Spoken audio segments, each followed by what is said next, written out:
Right, ఇప్పుడే పెద్ద మూవీకి సంబంధించి రివ్యూ అయితే ఇవ్వడానికి బయటకు వచ్చాం. సినిమా పూర్తయింది. మొదటి నుంచి లాస్ట్ వరకు కూడా ఫస్ట్ హాఫ్ అంతా కూడా రామ్ చరణ్ గారు చాలా ఎనర్జెటిక్గా కనిపిస్తారు. ఫస్ట్ హాఫ్ అంతా సాంగ్స్ కావచ్చు, మనం ఏదైతే సినిమాలో ఇప్పటి వరకు సాంగ్స్ కావచ్చు, చికిరి చికిరి కావచ్చు, రైరారా కావచ్చు, ఇవన్నీ ఉంటాయి అన్నీ కూడా ఫస్ట్ హాఫ్లోనే వచ్చేస్తాయి. వెంటనే సాంగ్స్ వచ్చేస్తే ఏంటి అనుకుంటాం, కానీ తర్వాత అర్థమవుతుంది. సినిమా అంతా కూడా సెకండ్ పార్ట్లో, ముఖ్యంగా సెకండ్ హాఫ్లో ఎక్కడా కూడా సాంగ్స్కి ప్లేస్ లేదు. మొత్తం అంతా కూడా ఎమోషన్స్తో కథ అంతా కూడా సినిమాని నడిపించేటువంటి తీరుని, ముఖ్యంగా బుచ్చిబాబు గారు ఆయన స్క్రీన్ ప్లే, ఆ ప్రజెన్స్ కావచ్చు, ఇవన్నీ కూడా అద్భుతం అని చెప్పాలి. ఇంకా రామ్ చరణ్ గారి పర్ఫార్మెన్స్కి అయితే ఇంకా మాటల్లో చెప్పలేము అది, ఎందుకంటే దానికి పేరు పెట్టడానికి కూడా సరిపో. రామ్ చరణ్ గారు నాకు తెలిసి ప్రాణం పెట్టేశారు. ఇంకా థియేటర్లో నేనైతే ఫస్ట్ టైం నేను చూశాను. ఒక సినిమా అయిపోయిన తర్వాత జర్నలిస్టులు అందరూ కూడా లేచి క్లాప్స్ కొట్టినటువంటి సినిమా ఏదైనా ఉంది అంటే అది నాకు తెలిసి మన భారతదేశ చరిత్రలో పెద్దయే అని అనిపించింది. ఆ సీన్స్, రామ్ చరణ్ గారు లాస్ట్లో ఆయన ఎమోషనల్ స్పీచ్ తర్వాత ప్రతి ఒక్కళ్ళు క్లాప్స్తో ఆయన సత్కరించారేమో జర్నలిస్టులు అందరూ అనిపించింది. అంత అద్భుతంగా ఆయన పర్ఫామ్ చేశారు. ఆయన యాక్టింగ్కి నేషనల్ అవార్డు వస్తుందా, ఇంకా ఇంటర్నేషనల్ అవార్డు వస్తుందా, ఇంకా అంతకు మించి వస్తుందా అంటే రావాల్సిందే. ఇంకొకటి అవకాశమే లేదు. రామ్ చరణ్ గారు ఆ రేంజ్లో పర్ఫామ్ చేశారు. నిజంగా చెప్పాలంటే ప్రాణం పెట్టే, ఇంకా అసలు ఇదే ఆయన సినిమా, ఇది ఇంకా ఇదే మొదటి సినిమా అనుకోవాలా, ఇదే ఆఖరి సినిమా అనుకోవాలా అనుకునే రేంజ్లో చేశాడు ఆయన.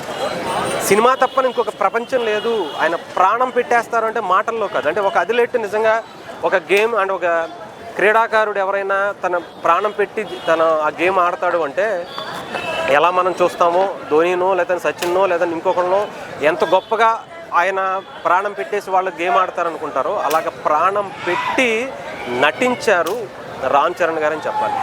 అసలు కొన్ని ఆయన బాడీ పైల్వానికి సంబంధించినటువంటి సీన్స్ చూస్తుంటే ఒక పెద్ద పులి మీద పడితే ఎలా ఉంటుందో అలాంటి సీన్స్ కనిపించాయి.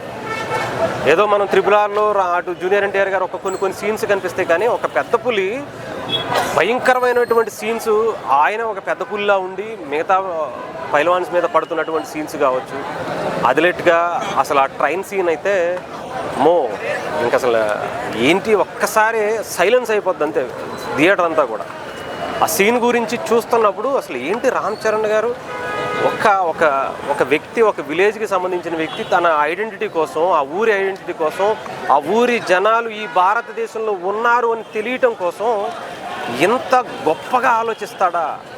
తన జీవితాన్ని ఏదో సాక్రిఫైస్ చేయటం అంటే ఏదో ఇంకా ప్రాణం ఇచ్చేయడానికి సిద్ధపడిపోతాడా అనుకునే రేంజ్ కనిపించింది.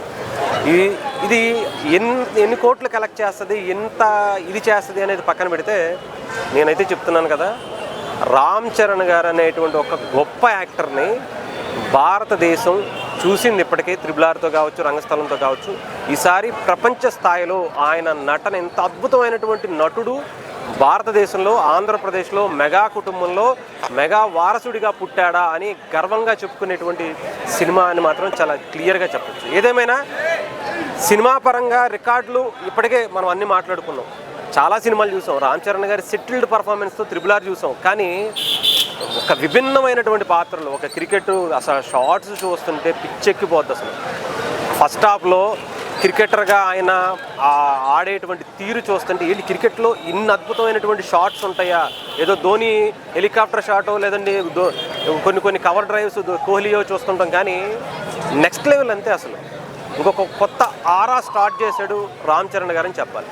ఇంకా సినిమా ఎక్కడి నుంచి వచ్చిందంటే పవన్ కళ్యాణ్ గారికి ఒక అందు క్రికెటరాలు క్రికెట్ కప్పు కొట్టుకొచ్చిన తర్వాత ఆయన కలిసిన తర్వాత ఒక రోడ్ వేయండి సార్ అని అడుగుద్ది. అదే ఈ సినిమా, అదే రామ్ చరణ్ గారి కథ. ఇంకంతకు మించి పెద్ద గురించి వేరే చెప్పేదైతే లేదు.